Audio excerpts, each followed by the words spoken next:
Hello ladies and gentlemen, welcome to another perfume review video. My name is Naz. This is my channel, the King of Hidden Gems. I try to bring to your attention fragrances are usually very good value for money. They smell good. They're usually under the radar. Not many people talk about them. I think at least you should do research, try them for yourself and see if they're any good to you. So in this video I have another update for you, and this is a brand from United Arab Emirates. It's called Emam.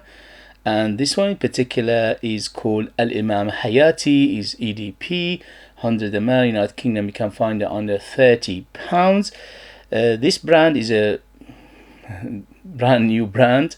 It hasn't been around for a very long time, but they are making a very good impression because I unboxed and reviewed one of them before and it was so impressive I had to get another one from them. And this one is inspired by Penhaligon's Halfeti. The Penhaligon's Halfeti is obviously it's a niche perfume and is costing around 150 to 200 pounds. It depends when you buy it from. And it was a big hit when it came out a few years ago. I think about 3-4 years ago, and it still is one of their best selling in terms of Penhaligon's house. So this beauty is a fraction of the price, obviously under £30, but in terms of quality and smell is not that far off from Halfeti. Obviously Halfeti is a niche fragrance and it's a good quality, and also the perfumer is one of the very famous perfumers for the Halfeti. But in here they done a very good job of mimicking or copying or inspired by the Halfeti perfume. Definitely it reminds me of Halfeti, but it reminds me of two other fragrances from House of Tom Ford. One is Tom Ford Black Orchid, and the other one is Tom Ford Tobacco Vanille. For some reason I'm feeling some tobacco in here. So it's a quite complex fragrance overall, especially for a price. And in terms of presentation, as you can see, is very good looking, very high end. For the price is amazing. Where do you get under £30 such a beautiful presentation? Very heavy bottle, very heavy cap. The spray is good, the box is nice, everything about it shouts good quality. In terms of longevity, I'm happy to say this is a very strong performer. On my skin went easily over 8 hours. On t-shirt and materials goes easily over 10 hours. The next day I woke up, I could still smell it strongly on the t-shirt. So it's a very, very good long lasting. In terms of projection, an arm length of projection around 2 to 3 hours, and after that slowly subside, but you have a big bubble, big cloud and a big trail behind you. So in terms of performance, excellent, especially the ratio of what you pay and what you get is amazing in here. How close is it to Halfeti? Very close. I would say around 90% close to Halfeti. The only small difference is in this one the leather, although it's very pronounced and especially in the dry down it becomes stronger, but it's not as dominant as the Halfeti. Halfeti is the leather is almost total domination. In here it's one of the nuances, so that's the only small difference I could find. And also in here we having there is many notes in here and many accords, and it's multifaceted, it's very complex. But from time to time I get that bitter sweet or sour sweet feel in here, which in Halfeti doesn't exist. Although Halfeti got a little bit of balsamic feel to it, in here the balsamicness is a little bit on that sour sweet feel overall. So if you like Halfeti by Penhaligon's, if you like Tom Ford Black Orchid, if you like Tobacco Vanille by Tom Ford, again it's not one-to-one to any of those apart from Halfeti's. This is very, very close to it, but it's very similar DNA, similar perfumery, similar category of perfumes, if you like, very similar to those. So who is it for? Definitely on the mature side. I would say at least 25 years and older to be in the safe side. I think a mature person or somebody who has been around fragrances for a long time will appreciate this better than a youngster. For example, my daughter, she said she doesn't care for it because she said it's got something in here that is quite bitter to her. And I think that the combination of the leather and the agarwood or the oud in here is a little bit too much for her. In terms of season, this is definitely a cooler weather fragrance, no doubt about it. It's very dense, it's very thick, it's very strong, it's very complex, it's very layered. So this is a definite cooler weather fragrance. And in terms of occasion, definitely opulent fragrance. So it's very good for going out, special occasion, evening, close encounter, dating, special ceremonies like wedding or any other ceremonies. It's very opulent and it's very nice. But the only thing is, with a big caveat, and the caveat is this is not everybody's cup of tea. If you know Penhaligon's by Penhaligon's Halfeti, you know Tom Ford Black Orchid, you know Tom Ford Tobacco Vanille, and you like all of those, most likely you will like this, especially for a price, because 3 of those I mentioned are niche fragrances, are very expensive, like 200 pounds plus. Here you're getting it under 30 pounds for such a beautiful combination of notes and accords, and done very well in here. It smells great from the beginning to end, always smells very opulent. The only thing is, in the dry down, it gets a little bit on the bitter side, little bit on the darker side, little bit on the burnt side of things. It's like a hint of burnt rubber in here, or hint of tiny bit of a barbecue feel to it overall, which is coming from the combination of few notes, but definitely the combination of the leather and the agarwood. But it's not a total domination overall, because there is so many layers and so many accords and notes in here. It wouldn't ever get total dominance of those smells I mentioned. In terms of gender, this is definitely unisex. It's targeted unisex, and it's correct. Halfeti is unisex anyway, but because of those heavy hitters and heavy notes and the complexity of this fragrance, I think this men will appreciate this better than ladies.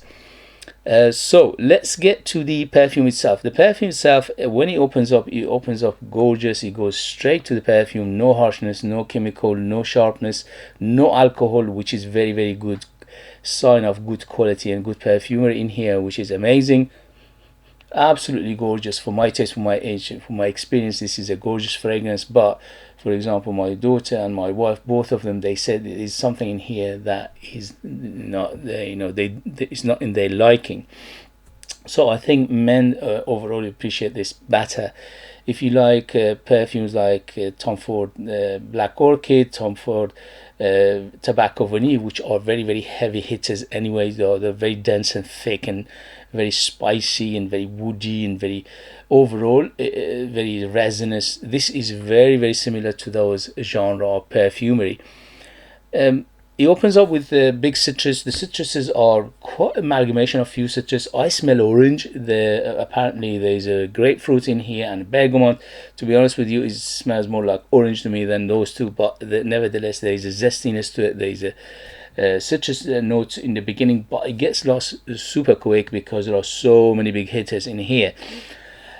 Almost immediately you face big leather. The leather in the beginning is not that dominant, is one of the players and is mainly in the background, and the woodiness of it as well. So the woodiness, especially the agarwood, is way in the background, and the leather is way in the background. The leather here, although in the beginning is not that rugged, later on it becomes more rugged, becomes more darker. There's a little bit of animalicness, just a tiny bit of animalicness, tiny bit of andolicness in here, not too much. Overall, this is not an animalic perfume, but it's got animalic tendency to it, especially in the dry down. So the floral aspect of this fragrance are huge as well. It's a layers of many flowers. For example, there is definitely a rose in here, but the rose in here is it's a middle of the road rose. It's not a fresh bright rose. It's not a dark jammy rose either. So it's in between those two, but it goes well with everything else in here. So you're giving it a little bit of softness, a little bit of that balancing act with everything else. So in terms of note breakdown, it's quite a substantial note breakdown in here. Again, this is according to AI. So on top we have cypress, saffron, cardamom, artemisia, bergamot, and grapefruit. In the mid we have Bulgarian rose, nutmeg, and jasmine. And in the base we have agarwood, cedar, leather, sandalwood, amber, tonka bean, vanilla, and musk. Wow, so many notes. So it opens up with those citruses, yes, but as I said, they get very lost very quickly.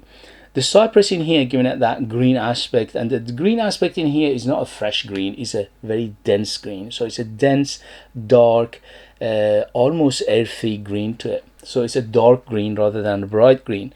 And also there are so many spices in here, making it very heavy on the spices. So the spices are a combination of cinnamon, nutmeg, yes, I'm getting saffron, yes, and I'm getting a little bit of that cumin feel as well to it. So this combination of these spices making it very dense, very thick, very strong, and at the same time it's quite dark in the overall this one I classify as semi-fresh to semi-dark, and also I classify it as oriental, spicy, woody fragrance. The rose in here, as I said, is a balancing act. It's not a huge player, but it is there and is noticeable, but it never goes too rosy. And the jasmine as well. Combination of the rose and jasmine in here, giving it a very nice, soft mid overall. The agarwood and the leather in here, combination of them in the dry down, they become stronger and darker and more rugged. And it's about aromaticness, yeah, but it never goes too funky or anything like that. Overall, it stays in the realm of acceptable to the masses in terms of funkiness of this fragrance. See the sandalwood plus the agarwood giving it a very woody base, which is quite strong, especially in the dry down. And the amber in here is a sticky, gooey, is a sweet, spicy, and it's a honeyed amber. The reason I say it reminds me sometimes to Tom Ford Tobacco Vanille, not only is because of the spices, because it's got something in here giving it a little bit of leafy tobacco feel to it overall as well, which is probably is coming from the cypress. The combination of tonka and vanilla here giving it that sweetness. When it opens up about 7 to 8 in terms of sweetness, which is quite sweet, but later on it subsides substantially, maybe 2 or 3 points it will subside, and becomes quite moderate in terms of sweetness, but it goes well with everything else in here. Overall, it's got a underlying muskiness to it from beginning to end, but the musk in here is very clean and is not a huge player. It's rather than a nuance. So overall, if you like it quite dark, if you like it quite sticky, jammy, syrupy, sweet, spicy, incensey. They're not mentioning incense, but I definitely detect some incense and some resin feel as well. So it's overall it's quite resinous, it's quite incensey. The incense here give it a little of smokiness, but not too much. Overall, it's got a little bit of smokiness, a little bit of dustiness, and a little bit of powderiness to it as well, and a little bit of balsamic feel and a little bit of that camphorous feel, which is coming from mainly the cypress in here. So it's a very well done perfume, beautifully done, very well blended, very well put together, especially for a price. If you like Halfeti by Penhaligon, if you like Tom Ford Black Orchid, if you like Tom Ford Tobacco Vanille, you will love this for a fraction of the price for those three. And in terms of performance, is very good, smells good, very good quality overall to it. But as I said, this is not everybody's cup of tea, so you need to know what you're buying. So overall, to give you a recap what to expect from this fragrance, very woody, which is combination of agarwood, which is oud, and the oud in here overall is quite clean. Oud is not a funky oud, it's not animalic, it's not barnyard, it's not funky or anything like that. But because of combination of few notes in here in the base, it giving it a little bit of animalicness overall to it, especially the combination of the agarwood and the leather. Warm spicy, which is coming from the saffron and also the nutmeg and cinnamon, plus a little bit of cumin. Quite aromatic, which is coming from the cypress. The cypress in here is very big, especially the first half life of this fragrance, and giving not only giving it the aromatic feel, but it's giving it a dark green feel overall. Fresh spiciness, which is mainly coming from those herbal feel to it. This one's got a little bit of herbal feel to it as well. And leather is quite noticeable, especially in the dry down, and the leather in here is a little bit on the rugged side, a little bit on the dark side, a little bit on the animalic side of as well.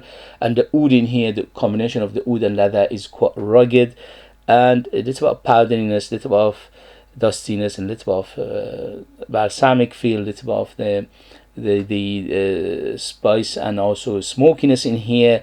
The amber is a dense, thick, and gooey and sticky amber, so you need to like this kind of amber to enjoy it. And the vanilla is plus the tonka giving it that little bit of nutty feel, plus a nutmeg, and also the sweetness overall to this fragrance. But as I said in the beginning, it's quite sweet, but later on subside to a moderate amount. And the rose is always noticeable, but it never takes over, so it's not a rose fragrance per se, but the rose is there in the background mainly, which giving it a little bit of softness plus that jasmine. So very complex, very beautiful, very nice, very opulent, very particular. So Halfeti itself is quite particular. It's not everybody's cup of tea. If you go and look at the Halfeti's Penhaligon and Halfeti's reviews, there are two camps. Either the people love it to heavens, or they hate it to the hell. So it's very polarizing fragrance, and that is sign of sign of good perfume. Really, when you have a perfume which is quite polarizing, that means it's artistic, that means it's unique, that means it's quite on the side of high-end niche perfumery to make it such a statement. People are polarized about it.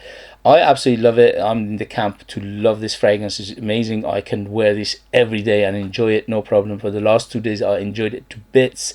I give it from beginning to end 2 thumbs up. Yes, highly recommend it. But again, not everybody's cup of tea, so you need to know what you are buying.